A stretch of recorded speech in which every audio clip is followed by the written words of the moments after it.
siapkan hatiku, Tuhan, untuk dengar firman-Mu.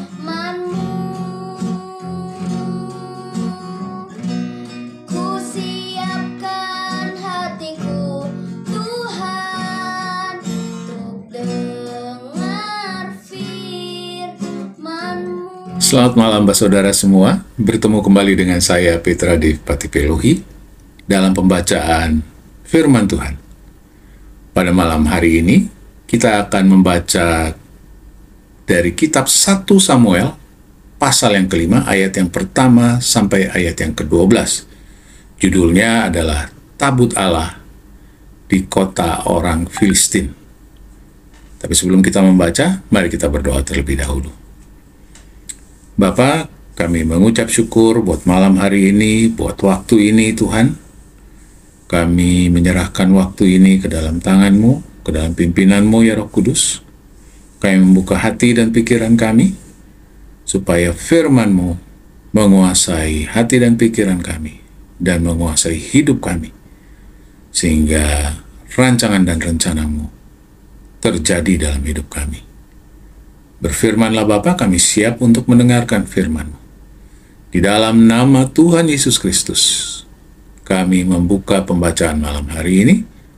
Amin. Baik, kita akan membaca dari 1 Samuel pasal yang kelima, ayat yang pertama sampai ayat yang ke-12. 1 Samuel pasal 5 ayat yang pertama. Sesudah orang Filistin merampas tabut Allah, maka mereka membawanya dari Ebenezer ke Asdod. Orang Filistin mengambil tabut Allah itu, dibawanya masuk ke kuil Dagon, dan diletakkannya di sisi Dagon. Ketika orang-orang Asdod bangun pagi-pagi, pada keesokan harinya, tampaklah Dagon terjatuh dengan mukanya ke tanah di hadapan tabut Tuhan.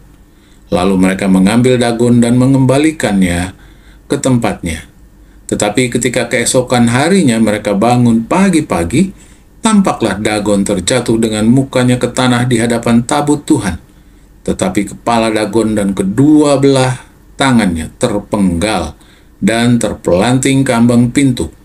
Hanya badan Dagon itu yang masih tinggal. Itulah sebabnya para imam Dagon dan semua orang yang masuk ke dalam kuil Dagon tidak menginjak ambang pintu rumah Dagon yang di Asdod sampai hari ini. Tangan Tuhan menekan orang Asdod itu dengan berat, dan ia membingungkan mereka. Ia menghajar mereka dengan borok-borok, baik Asdod maupun daerahnya.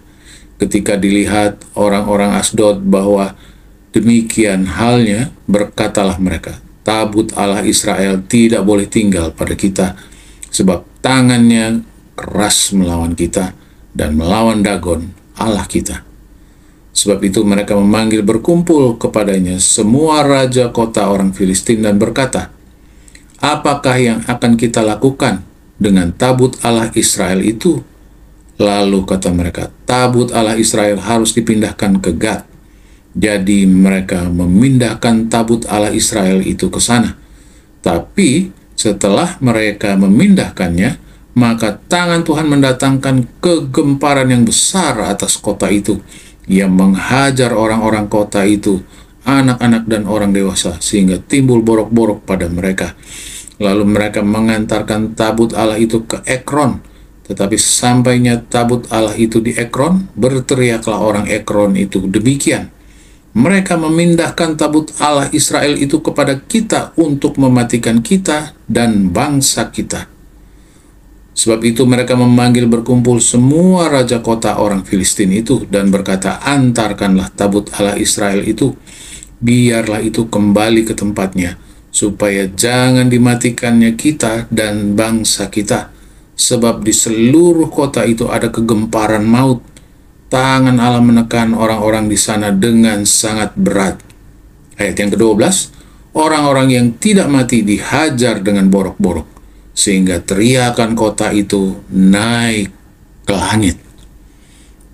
Saudara, dari pembacaan malam hari ini kita belajar ada dua hal yang ingin saya tekankan. Yang pertama adalah Allah berkuasa, Allah penuh dengan kuasa, Allah sangat berkuasa dan tidak ada lawannya.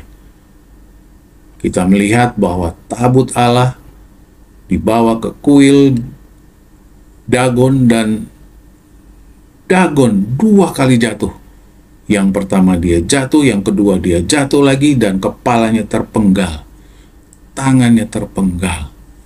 Allah berkuasa, dia bisa membela dirinya sendiri. Bersyukurlah saudara, karena kita mengenal Allah yang hidup dan Allah yang berkuasa. Jangan pernah lupa akan hal ini. Yang kedua, yang lebih mengerikan dari yang pertama adalah orang-orang Filistin sudah melihat begitu kuasa Allah sangat besar. Mereka dibuat bingung karena ada kegemparan, ada kematian yang melingkupi mereka. Dan orang-orang yang tidak mati diserang borok-borok. Mereka kebingungan.